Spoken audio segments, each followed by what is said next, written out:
अस्सलामुअलैकुम, मैं हूं अज़ीम और आप देख रहे हैं कोड विद अज़ीम। तो इस वीडियो में हम देखेंगे वेरिएबल और वेरिएबल को हम डिक्लेयर कैसे करते हैं और उसको वैल्यू असाइन कैसे करते हैं। तो ये जावास्क्रिप्ट का एक बहुत ही बेसिक टॉपिक है, बल्कि जावास्क्रिप्ट ही नहीं, प्रोग्रामिंग का ही ये सबसे बेसिक टॉपिक है। ठीक है, तो वेरिएबल जो होता है वो क्या होता है वो भी हम देख लेंगे इसमें, और उसको डिक्लेयर और असाइन ये दोनों चीज़ें क्या होती हैं। तो सबसे पहले जो वेरिएबल्स होता है उसके कुछ रूल्स होते हैं। तो वेरिएबल आपके पास क्या है, मेमोरी है, कोई ना कोई मेमोरी जो आप अपने आपकी रैम है। मिसाल के तौर पे आपकी रैम जो है वो 1 GB की है। तो 1 GB में आप कोई वेरिएबल, कोई वैल्यू असाइन करवाना चाहते हैं, आप कराची का नाम जो स्टोर करवाना चाहते हैं, आप किसी मुल्क की कंट्री जैसे अमेरिका है, कोई भी कंट्री है उसको सेव करवाना चाहते हैं, आप किसी फ्रूट का नाम सेव करवाना चाहते हैं, और बाद में या आप ये चाहते हैं कि आप 2 नंबर सेव करवाना चाहें और फिर तीसरा नंबर फाइंड कर लें। तो इस मकसद के लिए हम जो चीज़ यूज़ करते हैं वो होता है हमारे पास वेरिएबल। इससे हमारी मेमोरी में, हमारे कंप्यूटर की लोकल स्टोरेज में क्या हो जाती है, उस चीज़ की स्टोरेज हो जाती है। ये हम जाकर अभी देखेंगे अगर आपको समझ में नहीं आ रहा तो इसका जो नेम होता है, इसको नेम के रखने के कुछ तरीक़ेकार होते हैं, वो यहाँ पर लिखे हुए हैं। तो पहले नंबर पर क्या लिखा हुआ, name can contain letters, digits, underscore and dollar sign. तो नेम में ये वाली चीज़ें हो सकती हैं। दूसरे नंबर पर लिखा हुआ है कि नेम जो है वो, उसका जो पहला वर्ड है, जो पहला वर्ड नहीं बल्कि पहला जो लेटर है वो क्या होना चाहिए, वो लेटर ही होना चाहिए, मतलब ABC में से ही किसी में होना चाहिए।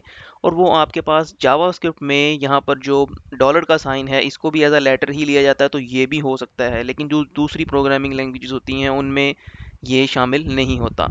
और उसके बाद ये है कि जो नेम आपके पास होता है ये केस सेंसिटिव होता है। मतलब ये कि अगर आपने वाई लिखा हुआ है या आप ये लिखें कैपिटल वाई और स्मॉल वाई, तो ये दोनों अलग अलग होंगे, एक नहीं होगा।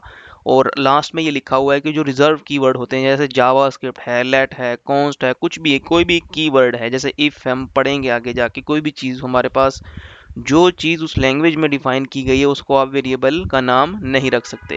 तो इसको थोड़ा सा लाइव हम जाकर डेमो देखते हैं, ये क्या चीज़ें हैं, मैं आपको क्या समझाना चाह रहा हूँ। तो इसके लिए मैं एक फ़ाइल बना लेता हूँ और इस फाइल का मैं नाम रख देता हूँ वेरिएबल डॉट JS। इस वेरिएबल डॉट JS में मैं आपको समझाता हूँ वेरिएबल क्या होता है। तो सबसे पहले अगर मैं फॉर एग्जांपल ये लिखता हूँ वार नेम और इक्वल टू, और मैंने इसमें लिख दिया है अजीम, तो ये वाला अब कंप्यूटर जो हमारे पास ये लाइन लिखने के बाद जावास्क्रिप्ट का जो हमारे पास इंटरप्रेटर होगा या जो प्रोग्रामिंग होगी वो क्या होगी उसको समझ लेते हैं।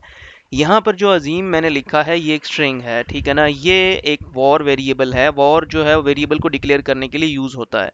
तो यहाँ पर मैंने लिख दिया और ये यहाँ पर क्या हो जाएगा, स्टोर हो जाएगा। मिसाल के तौर पर मैं एक काम ये कर लेता हूँ, कुछ समझाने के लिए मैं क्या करता हूँ, मैं num1 लेता हूँ और इसमें मैं वैल्यू कर देता हूँ 10, और फिर एक और मैं num लेता हूँ और एक और num जो है वो मेरे पास होगा num2।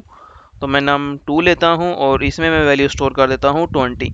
तो आप चाह रहे हैं एज अ बिगनर प्रोग्रामर कि आप इन दोनों का सम करें। तो सम करने के लिए आप क्या चाहेंगे कि आपको आंसर 30 मिल जाए, ठीक है। अभी 2 नंबर हमारे पास मौजूद है तो हम तीसरा नंबर फिर मालूम कर सकते हैं। कैसे मालूम कर सकते हैं, उसके लिए हम क्या करेंगे, मैं यहाँ पर आउटपुट करवाता हूँ, और मैं आउटपुट की पहले ही वीडियो बना चुका हूँ कि हम यहाँ पर आउटपुट कैसे ले सकते हैं। तो num1 जैसे प्लस num2, तो ये हम जब लिख देंगे इधर, तो जब मैं यहाँ पर ये लिखूँगा तो मेरे पास जो है वो वैल्यू आ जाएगी। तो यहाँ पे हम चलते हैं, इसको मैं ओपन विद लाइव सर्वर करता हूँ index.html को। तो index.html जो है वो ओपन विद लाइव सर्वर यहाँ पर जो है वो एग्जीक्यूट हो गई है। तो यहाँ पर मैंने कुछ पहले से ही प्रोग्राम लिखा हुआ है तो वो रन हो रहा है। एक मिनट चेक, मुझे लेट मी चेक।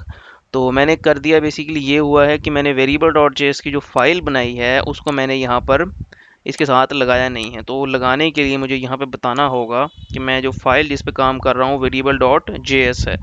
तो मैं इसको अब सेव करता हूँ और अब अपने इधर ब्राउज़र पर चलता हूँ।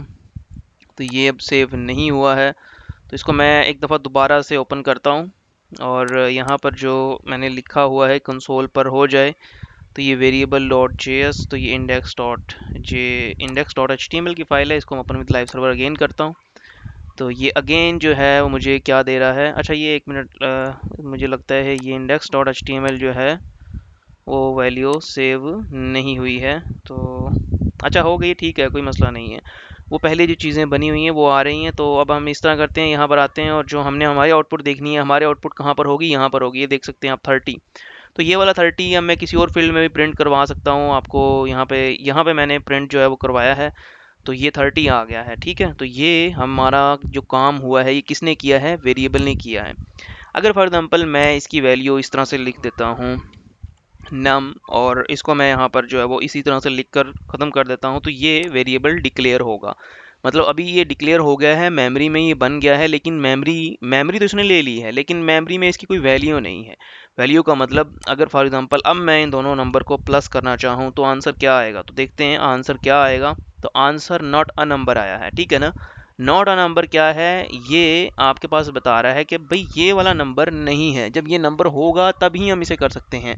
जब कोई भी वैल्यू आपके पास जो इस लैंग्वेज है जावास्क्रिप्ट में, ये एक कंसेप्ट है बहुत इंपॉर्टेंट, ये आपने समझ लेना है। कंसेप्ट ये है कि कोई भी वैल्यू जो हम इसमें लेते हैं वो एज अ स्ट्रिंग समझी जाती है। तो अभी ये num1 है, ये स्ट्रिंग है।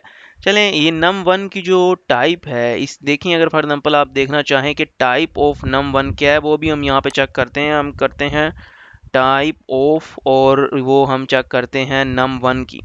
तो num1 की जो टाइप है वो इस वक्त अनडिफाइन है, लेकिन ये एक स्ट्रिंग है। आप देख सकते हैं अनडिफाइन भी यहाँ पर क्या है, एक स्ट्रिंग में आ रहा है। तो ये num1 की अगर मैं num2 को चेक करूँ तो वो एक नंबर है। ठीक है ना, ये क्या है, एक नंबर है। तो वो वैल्यू जो हमारे पास पहले आ रही है वो अनडिफाइन है।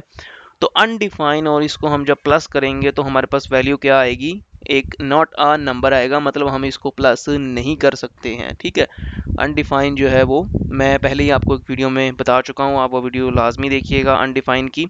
तो ये हमारे पास सिंपल जो है हम वेरिएबल के साथ काम कर सकते हैं। वेरिएबल ज़रूरी नहीं है आप इसी तरह से लिखें, आप कुछ और भी कर सकते हैं। लाइक आप यहाँ पे इसे कह दें कि हमने एक वेरिएबल नेम करके लेना है, और नेम में हम जो यहाँ पे है वो कर सकते हैं। नेम में मैं लिख देता हूँ अज़ीम, और मैं यहाँ पे कहता हूँ, मैं यहाँ पर अपनी पूरी स्टेटमेंट बना सकता हूँ, तो मैं बनाकर आपको दिखाता हूँ किस तरह से मैं लिख सकता हूँ।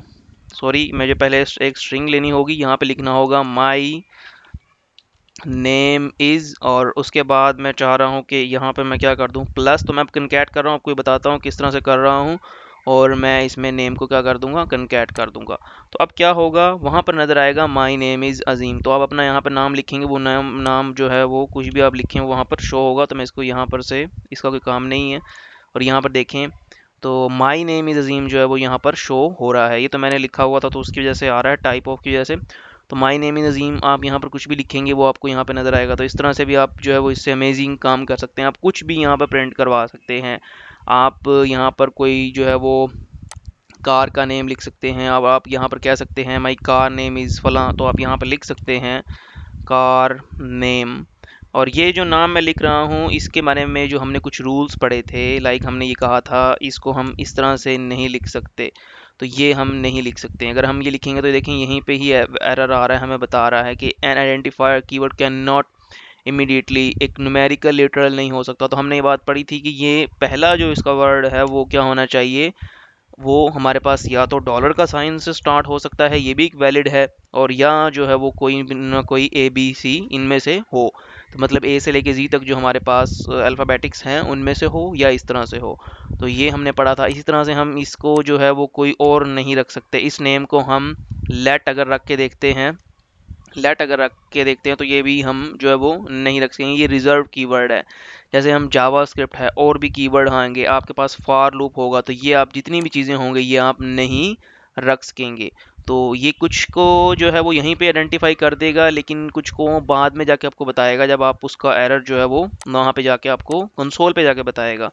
मतलब जिस तरह इसने फार का यहाँ पे ही बता दिया है, तो यहाँ पे मैं इसको सेव करूँगा तो यहाँ पर जाके बता रहा है कि अनएक्सपेक्टेड जो टोकन है फॉर जो है वो ये आप नहीं रख सकते। तो इसने एग्जैक्टली आपको नहीं बताया, ठीक है ना, लेकिन ये बता रहा है कि ये एक सिंटैक्स एरर है। तो सिंटैक्स एरर कब आ रहा है, जब आपको सिंटैक्स का ही नहीं पता, आपको यही नहीं पता हम वेरिएबल को जब बनाएंगे तो उसको किस तरह से लिखेंगे। तो ये एक इसमें कंसेप्ट आ गया, एक तो आपने ही समझ लिया। तो यही हमारी जो थी वो आज की वीडियो थी, जिसमें हमने ये समझा कि हमारे पास जो वेरिएबल होते हैं वो क्या होते हैं, उनके कुछ रूल्स हमने देखे हैं, और हमने ये समझा कि उसको हम डिक्लेयर कैसे करते हैं और असाइन कैसे करते हैं। असाइन का मतलब हम उसको कोई भी वैल्यू असाइन कर दें। तो यही आज की वीडियो थी। वीडियो को लाइक कीजिएगा अगर आपको अच्छी लगती है वीडियो, और हेल्पफुल आपके लिए, तो कमेंट भी किया करें ताकि दूसरे लोगों को भाई पता लग जाए कि ये वीडियो जो है वो हेल्पफुल है।